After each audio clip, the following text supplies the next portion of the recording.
दोस्तों, मैं हूँ मीलू। मेरे चैनल स्टार्ट कुकिंग में आपका स्वागत है। आज हम बनाने जा रहे हैं आम का अचार नए तरीके का, जो कुछ ही सामग्री से आसानी से घर में तैयार हो जाती है। आइए रेसिपी शुरू करते हैं। इसके लिए मैंने 1 किलो आम लिया है, जिसे मैंने साफ धो के सूखे कपड़े में पोंछ ली हूँ। अब हम इसके ऊपर के भाग को इस तरह से हटा लेते हैं और इस तरह से अलग कर लेते हैं। सारे आम के ऊपरी भाग को इसी तरह से अलग कर लेना है। हमें ताज़े और फ्रेश आम ही लेने हैं। अभी बाज़ार में बहुत ही ताज़े आम आ रहे हैं अचार के लिए। हमें इसी तरह काम लेना है।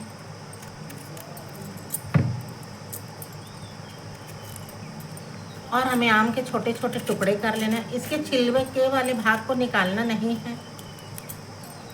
और यह बिल्कुल ही ताज़ा और फ्रेश आम है। यह हमारे बगीचे का आम है। और इस तरह से इसके छोटे छोटे इस तरह से लच्छे बना लेने हैं। इस तरह से हमने सारे आम के छोटे छोटे लच्छे तैयार कर लिए हैं। मैंने 15-20 लहसुन की कलियां इस तरह से ली है। हमें इसे भी इसी तरह से लंबा लंबा काटना है। मैंने इसे छील लिया है और मैं आम की तरह इसे भी हमें इसके लंबे लंबे टुकड़े करने हैं। अचार में लहसुन की कलियां बहुत ही अच्छी लगती है। अगर आपको पसंद हो तो डालें, ना पसंद हो तो इसे स्किप कर दें। और इस तरह से हमें इसके लंबे लंबे लच्छे तैयार करने हैं। मैंने सारे लहसुन की कलियों को इस तरह से लंबे लंबे लच्छों में काट दिया है। इस तरह से हमने सारे आम और लहसुन को तैयार कर लिया है। अब हम एक जार लेते हैं और इसमें सारे आम के लच्छों को डाल देते हैं।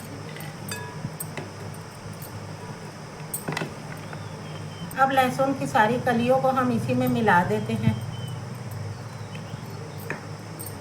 टेस्ट के अनुसार नमक डाल देते हैं। मैं इसमें 1 कटोरी नमक डाल रही हूँ। आप आम के साइज के अनुसार आप अपना नमक डालिए, ताकि नमक कम मत हो।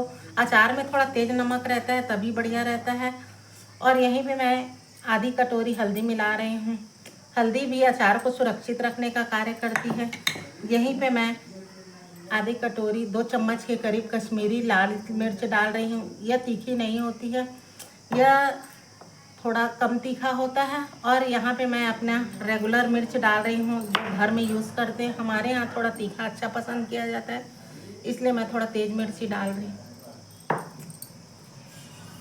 2 चम्मच के करीब यहाँ पे मैं कलौंजी डाल रही हूँ। यहाँ पे कलौंजी को भूनने की आवश्यकता नहीं रहती है, इसे ऐसे ही साबुत डाला जाता है। और 3 चम्मच के करीब मैं यहाँ पे भुना हुआ सौंफ ले रही हूँ। मैंने इसे अच्छे से भून लिया है। अब हम सारे मसालों को यहीं पे मिला लेते हैं। हम सारे मसालों को मिला लेते हैं। अब हम अचार में कुछ और मसाले ऐड करेंगे। इसके लिए हमने एक पैन लिया, उसे अच्छे से गर्म कर ली हूँ। अब मैं यहाँ पे 3/4 कप सरसों का दाल ले रही हूँ और उसे रोस्ट करना है। आपके पास सरसों दाल ना हो तो काली सरसों भी ले सकते हैं और उसे भी इस तरह से भून लेते हैं। मैंने यहाँ पे सरसों का दाल लिया है। इसे तब तक भूनना है जब तक कि मसालों में अच्छी खुशबू ना आ जाए। मसालों में अच्छी खुशबू आ रही है। सरसों का दाल हमारा हो गया है। इसे पीसने की ज़रूरत नहीं रहती है, इसलिए हम इसे अलग से भून रहे हैं। हमारा सरसों हो गया है। अब हम इसे निकाल लेते हैं। यहाँ पे मैं 2 चम्मच के करीब मेथी दाने ले रही हूँ, इसे भी हम डाल देते हैं। और 2 छोटी चम्मच धनिया साबुत और 1 छोटा चम्मच हम इसमें अजवाइन डाल रहे हैं। इसे हमें धीमी आंच में रोस्ट करना है।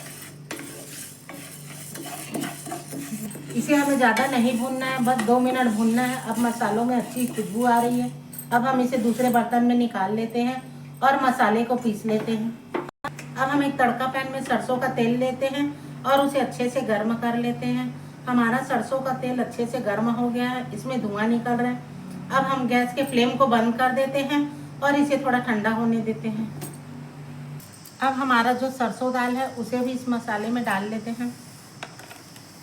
अचार में डाल देते हैं सबको और अच्छे से मिला लेते हैं। और हमारा जो भुना हुआ मसाला था, जिसमें अजवाइन, धनिया और मेथी था, उसे भी अच्छे से मिला लेते हैं और सारे मसालों को अच्छे से मिला लेते हैं।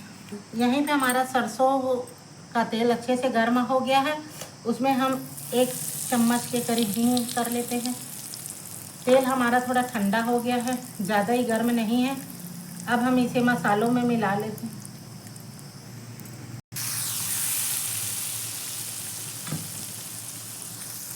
अब हम अपने अचार को अच्छे से मिक्स कर लेते हैं और सारे मसालों को मिला लेते हैं। कुछ ही चीज़ों से हम आसानी से घर में चटपटा और तीखा अचार तैयार कर सकते हैं। इसके लिए अधिक मेहनत की भी आवश्यकता नहीं है।